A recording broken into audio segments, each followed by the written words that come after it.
Oi pessoal, estamos de volta com o nosso Desmistificando o Espiritismo e hoje, no nosso episódio 39, nós vamos começar o capítulo 5 do livro terceiro do Livro dos Espíritos, que é o capítulo que trata da quarta lei das leis morais, que é a lei de conservação, que é a lei que trata da nossa sobrevivência, do nosso instinto de sobrevivência, da preservação da nossa vida física. Então, instinto de conservação, questão 702. O instinto de conservação é uma lei da natureza?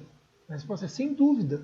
Todos os seres vivos o possuem, seja qual for o grau de sua inteligência. Em uns, é puramente mecânico, em outros, é racional. 703.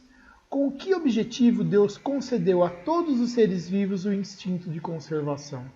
A resposta é porque todos devem concorrer, ou seja, auxiliar para o cumprimento dos desígnios da providência. Foi por isso que Deus lhes deu a necessidade de viver. Além disso, a vida é necessária ao aperfeiçoamento dos seres. Eles sentem isso instintivamente, sem se darem conta disso. Meios de conservação. 704. Tendo dado ao homem a necessidade de viver, Deus sempre lhe deu os meios para isso, ou seja, Deus sempre permitiu que ele tivesse as formas de fazer isso? A resposta é sim, e se ele não os encontra, é porque não os entende. Deus não poderia dar ao homem a necessidade de viver sem lhe conceder os meios indispensáveis. É por essa razão que faz a terra produzir de modo a fornecer o necessário a todos os seus habitantes, visto que só o necessário é útil. O supérfluo nunca é. 705. Porque nem sempre a terra produz bastante para fornecer ao homem o necessário. A resposta é que por ser ingrato, o homem a despreza. A terra, no entanto, é excelente mãe. Muitas vezes também o homem acusa a natureza daquilo que é resultado apenas de sua imperícia, ou seja, de sua falta de capacidade, de conhecimento, ou da sua imprevidência, quer dizer, da sua falta de cuidado, de preocupação, de atenção. A terra produziria sempre o necessário, se o homem soubesse se contentar com o necessário. Se ela não lhe basta a todas as necessidades, quer dizer, se ela não é suficiente para todas as necessidades, é porque ele usa no supérfluo o que poderia ser usado no necessário. Veja o árabe no deserto. Acha sempre do que viver, porque não cria para si necessidades artificiais. Mas quando metade dos produtos é desperdiçada na satisfação de fantasias, o homem terá motivo para se espantar se não encontrar nada no dia seguinte, ou se queixar porque não está desprovido de tudo, quer dizer, porque não tem mais nada, quando chegam os tempos de penúria, de dificuldade. Em verdade, eu lhes digo, a natureza não é imprevidente. Quer dizer, a natureza ela não deixa de se preocupar com o que precisa. O homem é que não sabe moderar o seu modo de viver. Ou seja, a gente abusa, a gente quer sempre mais, quer mais do que precisa para os nossos prazeres, para as nossas fraquezas, e a gente não sabe aproveitar o que a terra pode dar, porque o necessário ela sempre vai dar. Questão 706. Por bens da terra só se devem entender os produtos do solo? Quer dizer, só os produtos do solo que são as coisas que a terra nos dá? A resposta é: o solo é a fonte principal de onde se originam todos os outros recursos, pois, afinal de contas, esses recursos são simples transformações dos produtos do solo. Por bens da terra, devemos entender tudo que o homem pode desfrutar nesse mundo. 707.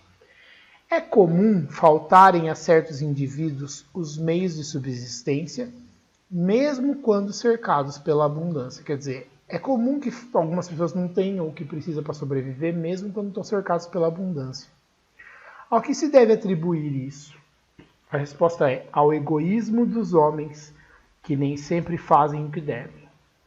Na maioria das vezes, porém, deve-se atribuir esse fato a eles mesmos. Buscai e achareis.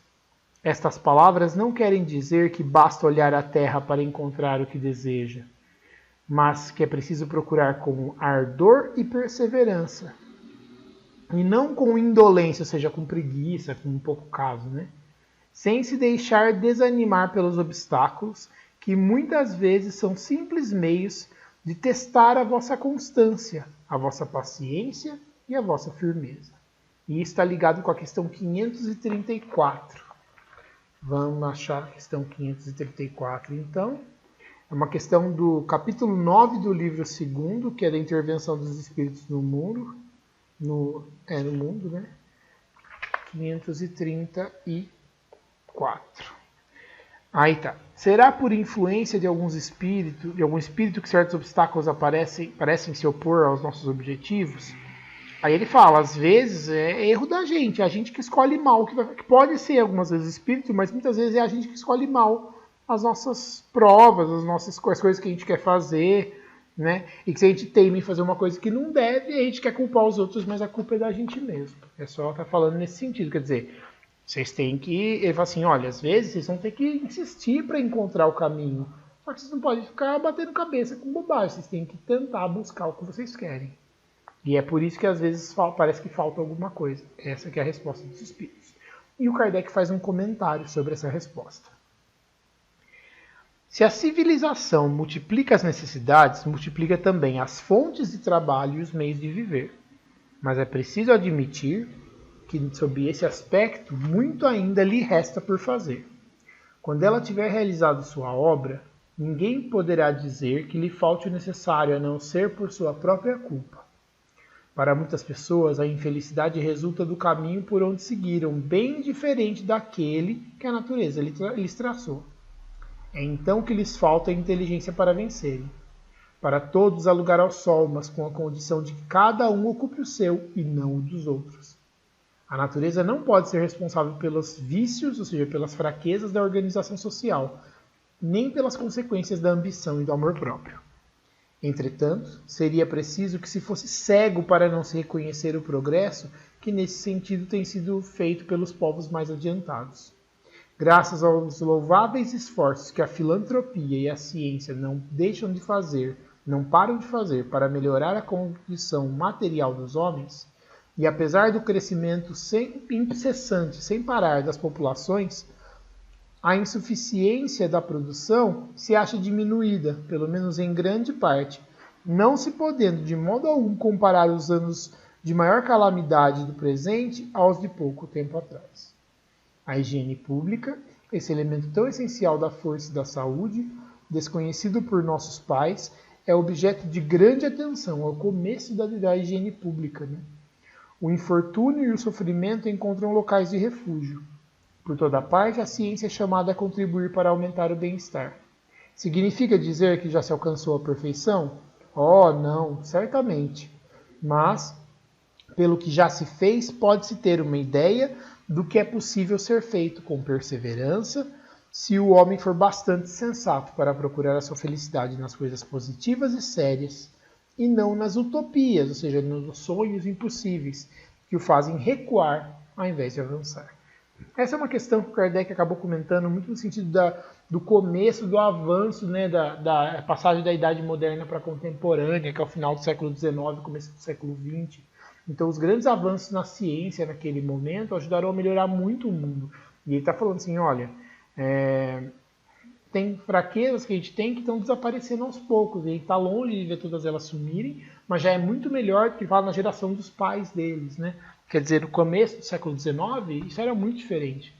No começo do século XIX para o final do século XIX, houve uma mudança muito grande. A humanidade, as sociedades melhoraram muito em termos das condições de vida, oportunidade de trabalho e assim por diante.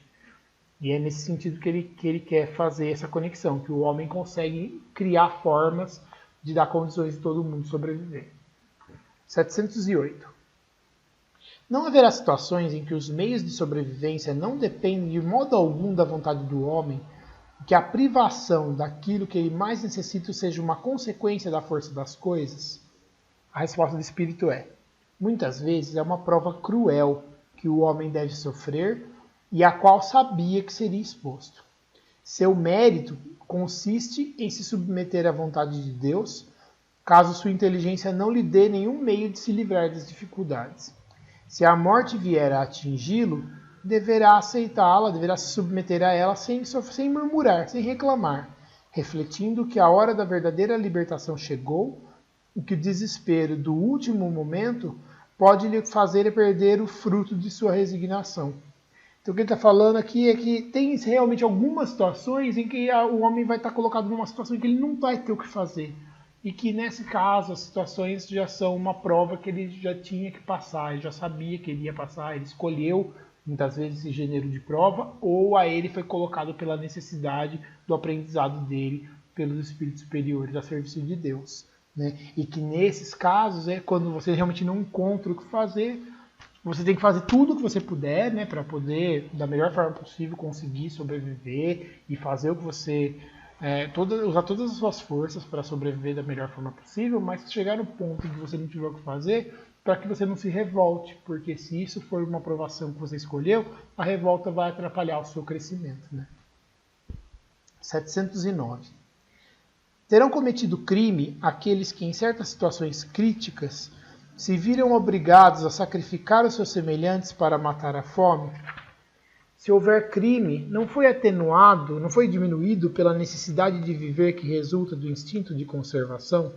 Aí a resposta é: eu já respondi quando disse que há mais merecimento em sofrer todas as provações da vida com coragem e abnegação. Abnegação é desprendimento, né? No caso citado, há homicídio e crime de lesa natureza, falta que deve ser duplamente punida. Você está falando assim, olha, você matar o outro para sobreviver não é justificativa. É isso que o Espírito está dizendo, está errando do mesmo jeito. 710. Nos mundos em que a organização fisiológica, ou seja, o organismo físico, né, é mais apurada, ou seja, nos mundos em que o corpo físico funciona melhor, ele funciona de maneira mais pura, mais clara, mais perfeita, os seres vivos precisam se alimentar? A resposta é sim, mas seus alimentos guardam relação com sua natureza. Tais alimentos não seriam bastante substanciais para os vossos estômagos grosseiros, assim como os deles não poderiam digerir os vossos alimentos. Ele está falando assim, tem mundos em que a organização, o corpo ele é diferente, ele é um corpo mais delicado, vamos dizer assim, e a alimentação dele não daria conta de nos sustentar, mas eles também não conseguiriam digerir o que a gente come. Gozo dos bens terrenos. 711. O uso dos bens da terra é um direito de todos os homens? A resposta é: esse direito é a consequência da necessidade de viver. Deus não imporia um dever sem dar ao homem o meio de cumprir. 712. Com que finalidade, com que objetivo Deus colocou atrativos no gozo, ou seja, no prazer dos bens materiais? Para estimular o homem ao cumprimento da sua missão e também para experimentá-lo, ou seja, para testá-lo por meio da tentação. E aí o Kardec completou essa questão, 712A. Qual o objetivo dessa tentação? A resposta é desenvolver nele a razão, no homem, né, que deve preservá-lo dos excessos. E aí o Kardec fez um comentário. Se o homem só fosse estimulado ao uso dos bens terrenos pela utilidade que eles têm, a sua indiferença, ou seja, o seu pouco caso com isso, poderia comprometer a harmonia do universo. Deus lhe deu o atrativo do prazer que o impele ao cumprimento dos desígnios da providência. Ou seja, Deus lhe deu o atrativo do prazer que força ele na direção de fazer os desígnios, a vontade, o entendimento da vontade da providência, da vontade de Deus. Além disso, por meio desse próprio atrativo do prazer, quis Deus experimentar o homem, ou seja, testar o homem pela tentação, que o arrasta ao abuso, do qual a razão deve defendê-lo. Então, com essas duas questões, a gente entende a natureza do prazer. O prazer nas coisas do mundo, ele tem o objetivo de fazer com que a gente queira participar da vontade de Deus, no sentido de fazer as coisas. Então eu tenho prazer naquela coisa, eu quero ela porque eu vou me sentir bem. E ao fazer ela, eu estou fazendo a vontade de Deus. Então aquilo que Deus deseja que a gente faça, ele faz, que é necessário para a gente cumprir a nossa missão no mundo, ele faz com que nos dê prazer. Então, quando a gente tem prazer na comida, no sexo, eles têm a ver com empurrar a gente na direção de fazer o que é necessário, de ter o nosso filho, de nos alimentar para continuar vivos e assim por diante. Mas também serve de teste, porque se a gente não controla esses prazeres e abusa deles, esse abuso nos faz mal. Então, serve para testar a gente pela tentação, para que a nossa razão fale, não, peraí, eu não posso abusar disso. E aí a gente aprende a não abusar daquilo que não pode. Questão 713. A natureza traçou limites aos gozos, ou seja, aos prazeres? Aí ele responde nessa linha do que a gente estava falando. Sim, para vos indicar o limite do necessário. Mas, pelos vossos excessos, vocês chegam à saciedade, e com isso se punem a vocês mesmos. Ou seja, pelos excessos você fica cheio do negócio. E aí com isso, e essa saciedade faz você não ficar no limite, e isso acaba fazendo mal pra gente. 714. O que se deve pensar do homem que procura nos excessos de todo tipo o requinte de seus prazeres, ou seja, o máximo, né, dos seus prazeres? Ele fala, pobre criatura, que devemos lastimar, ou seja, lamentar, e não invejar, porque está bem perto da morte. Ou seja, o homem que só vive dos excessos está atraindo o pior para ele. Né? E o Kardec fala, ele complementa essa pergunta, ele fala, mais perto da morte física ou da morte moral? Porque ele fala que está bem perto da morte, né? A resposta do Espírito é, das duas. E aí o Kardec comenta, o homem que procura nos excessos de todo tipo o requinte dos prazeres, o máximo dos prazeres, se coloca abaixo dos animais, porque esses se contentam com a satisfação das necessidades. Ele abre mão da razão que Deus lhe deu por guia, e quanto maiores forem seus excessos, tanto maior domínio ele dá à sua natureza animal sobre a sua natureza espiritual, ou seja, ele deixa que a natureza animal domine ele cada vez mais. As doenças, as enfermidades e a própria morte que resultam do abuso são também a punição, a transgressão da lei de Deus. O necessário e o supérfluo. Questão 715. Como pode o homem conhecer o limite do necessário? A resposta é, aquele que é sábio o conhece por intuição. Muitos só o conhecem à custa de suas próprias experiências. 716. A natureza não traçou o limite das nossas necessidades por meio da própria organização física que nos deu? A resposta é sim, mas o homem é insaciável, quer dizer, o homem não pode ver o limite, né? Ele não aceita limite. A natureza traçou o limite de suas necessidades por meio da própria organização que lhe deu, ou seja, pela própria estrutura, pelo jeito que ele é, né? Que ele foi feito. Mas os vícios alteram a sua constituição e criam para ele necessidades que não são reais. 717. O que se deve pensar dos que tomam os bens da terra para lhe proporcionarem o supérfluo, com prejuízo daqueles a quem falta o necessário? A resposta é, eles desprezam a lei de Deus e terão que responder pelas privações que houverem causado aos outros. Ou seja, por aquilo que eles tiraram dos outros. E o Kardec complementa. O limite do necessário e do supérfluo nada tem de absoluto. A civilização criou necessidades que o selvagem desconhece. E os espíritos que ditaram esses preceitos, ou seja, que fizeram as coisas assim, não pretendem que o homem civilizado deva viver como o selvagem. Então, ele está falando, na verdade, dos espíritos que estão ditando as respostas, né? Então eu vou até, de novo, a civilização criou necessidades que o selvagem desconhece, e os espíritos que ditaram esses preceitos, ou seja, os espíritos que estão fazendo a revelação da doutrina, não pretendem, não esperam que o homem civilizado deva viver como selvagem. Tudo é relativo, cabendo à razão colocar cada coisa em seu devido lugar. A civilização desenvolve o senso moral e, ao mesmo tempo, o sentimento de caridade que leva os homens a se ajudarem uns aos outros. Os que vivem à custa das privações dos outros, ou seja, aqueles que vivem causando privação, falta das coisas para os outros, exploram os benefícios da civilização em proveito próprio. Desta tem apenas o verniz. Essas pessoas só têm o verniz da civilização. Como há muitas pessoas que da religião só têm a máscara. Privações voluntárias e mortificações. Questão 718. A lei de conservação obriga o homem a prover as necessidades do corpo?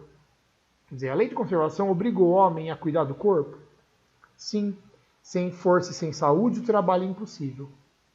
719. O homem deve ser censurado por procurar o bem-estar? Quer dizer, é condenável você procurar o bem-estar? A resposta é: o bem-estar é um desejo natural. Deus só proíbe o abuso por ser contrário à conservação. Ele não condena a procura pelo bem-estar, desde que não seja conseguido à custa de outras pessoas, nem venha a diminuir as vossas forças físicas e morais. 720. As privações voluntárias, que servem para uma expiação igualmente voluntária, têm algum mérito aos olhos de Deus? Quer dizer, quando você se priva de alguma coisa, para você se impor uma expiação, um sofrimento, tem algum mérito aos olhos de Deus? A resposta é: faça o bem aos outros e terá mais mérito. E aí o Kardec completa a pergunta, 720A. Existem privações voluntárias que sejam meritórias, ou seja, que tenham mérito? A resposta é sim. A privação dos prazeres inúteis, porque liberta o homem da matéria e eleva a sua alma. Em mérito em resistir à tentação que induz aos excessos ou ao prazer das coisas inúteis. É o homem tirar do que ele é necessário para dar aos que não têm o suficiente. Se a privação não for uma mera simulação, será um escárnio. Ou seja, se o homem não está privando de verdade, se ele realmente não está se privando para fazer o bem, então ele está tirando sarro das coisas, ele está fazendo uma brincadeira, ele está zombando de alguma forma do que é uma privação real. 721. A vida de mortificações ascéticas. Mortificação ascética tem a ver com aquele negócio de gente que passa fome, que se machuca e assim por diante. A vida de mortificações ascéticas tem sido praticada desde a mais remota antiguidade e por diversos povos. Ou seja, desde muito tempo, né? As pessoas fazem essas coisas de se machucar, de ferir, de prejudicar o corpo físico numa forma de buscar a iluminação espiritual. Ela tem algum mérito, seja qual for o ponto de vista de que a consideremos? Aí a resposta do Espírito é: procure saber quem aproveita dela, quem tira proveito dela, e você terá a resposta. Se somente serve a quem a pratica e o impede de fazer o bem, é egoísmo, seja qual for o nome que se dê para isso. A verdadeira mortificação consiste, ou seja, a verdadeira mortificação de privação de si próprio, né? Ela tem a ver com se privar a si mesmo e trabalhar para os outros, segundo a caridade cristã. Quer dizer, o único sacrifício que você faz que é útil de verdade é quando você se priva e você se priva para trabalhar para os outros. Então você deixa de fazer para você uma coisa que você precisaria, mas para alguém que precisa mais do que você ou tanto quanto você. Essa é a única que a caridade cristã diz. Ela fala assim: olha, se você dá para o outro porque o outro precisa, então você está fazendo um bem. Esse é o único sacrifício que é aceitável aos olhos de Deus. 722. Abrir mão de certos alimentos que está prescrito na tradição de diversos povos tem algum fundamento racional? A resposta é permitido ao homem se alimentar de tudo que não lhe prejudique a saúde. Alguns legisladores, quer dizer, alguns dos homens que fizeram leis no passado, porém com o fim útil, resolveram proibir o uso de certos alimentos e, para dar maior autoridade às suas leis, apresentaram-nos como vindos do próprio Deus. É que tem religiões que proíbem certas coisas que não pode comer e tem a ver com isso, né? 723. Com relação ao homem, a alimentação animal é contrária à lei da natureza? A resposta é: na constituição física de vocês, a carne alimenta a carne, pois caso contrário, o homem perece, o homem morre. A lei de conservação impõe ao homem o dever de conservar as suas energias e a sua saúde para cumprir a lei do trabalho. Ele deve alimentar-se, portanto, conforme exija o seu organismo. 724. Deixar de se alimentar de animais ou de outra coisa qualquer como uma expiação, quer dizer, como um sofrimento, né, de resgate de algum tipo, tem algum mérito? Ele diz sim, se o homem se privar desses alimentos em benefício dos outros. para Deus, só há sacrifício quando há uma privação séria e útil. Foi por isso que dissemos que são hipócritas aqueles que apenas aparentemente se privam de alguma coisa, que foi o que ele falou agora mesmo na questão 720. 725. O que se deve pensar das mutilações operadas no corpo do homem ou dos animais? Quer dizer, de machucar mesmo, né? Prejudicar o corpo de alguma forma. Qual o propósito de semelhante questão? Pergunta o Espírito. Pergunte sempre se uma coisa é útil. O que é inútil não pode agradar a Deus. E o que é prejudicial sempre lhe será desagradável. Porque fique sabendo, Deus só é sensível aos sentimentos que elevam a alma até Ele. E é praticando suas leis ao invés de violá-las que vocês poderão sacudir o peso da vossa matéria terrestre, ou seja, se livrar do peso da matéria terrestre. 726. Já que os sofrimentos desse mundo nos elevam se os suportarmos de maneira adequada, poderão nos elevar os que criamos voluntariamente? Quer dizer, se os sofrimentos do mundo fazem a gente se elevar, quando a gente aceita e tolera eles, se eu criar sofrimento para mim, eu também evoluo? A resposta do Espírito é: os únicos sofrimentos que elevam são os naturais, porque eles vêm de Deus. Os sofrimentos voluntários para nada servem se eles não servem para o bem dos outros. Vocês acreditam que se adiantam no caminho do progresso aqueles que diminuem a própria vida por meio de rigores, ou seja, de se impor situações sobre-humanas, como fazem os bonzos, os faquires? O bonzo é um sacerdote budista, tá, gente? Os faquires e alguns fanáticos de várias seitas, porque, em vez disso, não trabalham pelo bem de seus semelhantes. Por que eles não dão roupas para o indigente, consolam os que choram, trabalham pelos que estão doentes, sofrem privações para o alívio dos infelizes? Então suas vidas seriam úteis e agradáveis a Deus. Quando, nos sofrimentos voluntários a que se submete, o homem só pensa em si mesmo, ele é egoísta. Quando sofre pelos outros, pratica caridade. São esses os preceitos do Cristo. 727. Se não devemos criar para nós sofrimentos voluntários que não têm nenhuma utilidade para os outros, devemos procurar nos preservar daqueles que podemos prever ou dos que nos ameaçam? A resposta é: o instinto de conservação foi dado a todos os seres contra os perigos e os sofrimentos. Fustigai o vosso espírito, ou seja, machuquem o vosso espírito e não o vosso corpo.